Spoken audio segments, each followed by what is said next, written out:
I am doing a video that one of you guys suggested. Well, not really suggested. You asked a question. I'm not really sure who asked the question. I'll leave their comment right here somewhere. But you asked how I knew that I was prone to miscarriages. And I thought this would be a perfect time to do this because I got a hate comment. Somebody commented, I think it was about my belly, because I do have a second belly button. It's from a feeding tube when I was younger, and then I do have a little patch of freckles on my hip, which is also from when I was younger. So all three, the miscarriage, the feeding tube, and the freckles, they all kind of relate to each other, so I thought I'd make one whole video about it. Sorry for the long drawn-out intro. I'll just get right started into it. So basically, how I found out I was prone to miscarriages is when I was 3, I went to my older sister's school to participate in a Halloween costume party, and it was so much fun. According to my mom, I don't really remember, but so I went to the Halloween party, and since I'm younger, younger people are more prone to getting sick and stuff. So basically I went there, and one of the kids, or more than one, was sick, and I ended up getting the cold. It was just a regular cold, what my parents thought. They took me to a lot of different doctors a lot of different times, and this happened a week before Halloween. And in between that week, I just kept getting worse. I kept getting sicker, and I kept having 103-degree fevers, and it was just really bad. Basically, I wasn't getting any better, and all the doctors kept saying was, it's the flu, it's just a cold. They didn't make it seem like it was serious. So Halloween night came around, and I was getting hotter and hotter. My fever was at 103. It kept getting higher and higher, and I was taken to, I think, the emergency room. I don't really know the full story, but from what I remember, I was taken to the emergency room, and when they took a look at me, my lungs were filling up with fluid, or they were filling up with something. So I did have pneumonia, and it was getting worse, and they didn't have what I needed.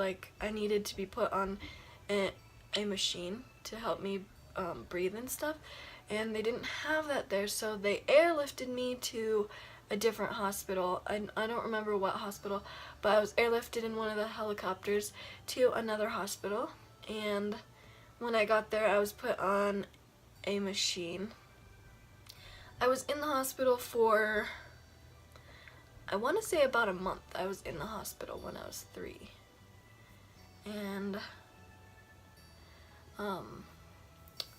yes, I was in the hospital, and while I was in the hospital, I wasn't able to eat, so they did put a feeding tube in me so that I could get my food from another machine that I was hooked up to. So that's where my, it just looks like a scar almost. You can tell in my belly bump videos or my pregnancy update videos, you can tell that I have something on my belly. But yes, that is the feeding tube mark. And also in my pregnancy updates or belly bump videos, I also have a freckle patch, or I don't know. Yeah, it's just a freckle patch, and I'm pretty sure you guys have noticed that. But those two, that's the reason why those are there. And when I was there, they did a bunch of tests on me, genetic testing, I think it was. I don't know why they did genetic testing or anything, but they did check for a bunch of things to figure out what was wrong with me. So when they were doing the genetics testing, it was in my genetics that I am prone to miscarriages. And in the hospital, they also did the test on my mom, which she also had it, which explains how I got it. So that's how I figured out I was prone to miscarriages. And yeah. Also, a thing I wanted to mention was about my hand. I don't know if you guys have noticed or if you guys care or anything, but when I was in the hospital at that same time when I was 3, I got like a shot, just like a needle in my arm to give me vaccines and stuff, and they hit a nerve in my arm, so I can't move my fingers or my wrist, or I can't do much. So if you guys ever see it, that's why. I know a lot of people think it's weird or gross or anything, but I just wanted to explain that to you guys all in one video because those are all related. So I thought the comment you posted was perfect, and I want to thank you for commenting. I don't know your name. Once again, I'll put it on the screen right here, but thank you for leaving your comment. I hope you guys enjoyed the video. I know it's kind of long and drawn out for kind of something I could have explained shorter, but I wanted to combine your question with other things that bothered me about that I haven't told you guys. So I think that'll be it for today's video. I don't think I'm going to be doing a, 19-week update. I don't think I'm going to be doing one of those because it's pretty much the same as the 18-week one. All the same symptoms, all the same everything. So I can still make it if you guys want to see that. So if you guys want to see the 19-week update, leave that in the comments below. And I guess I will see you guys next time. Bye!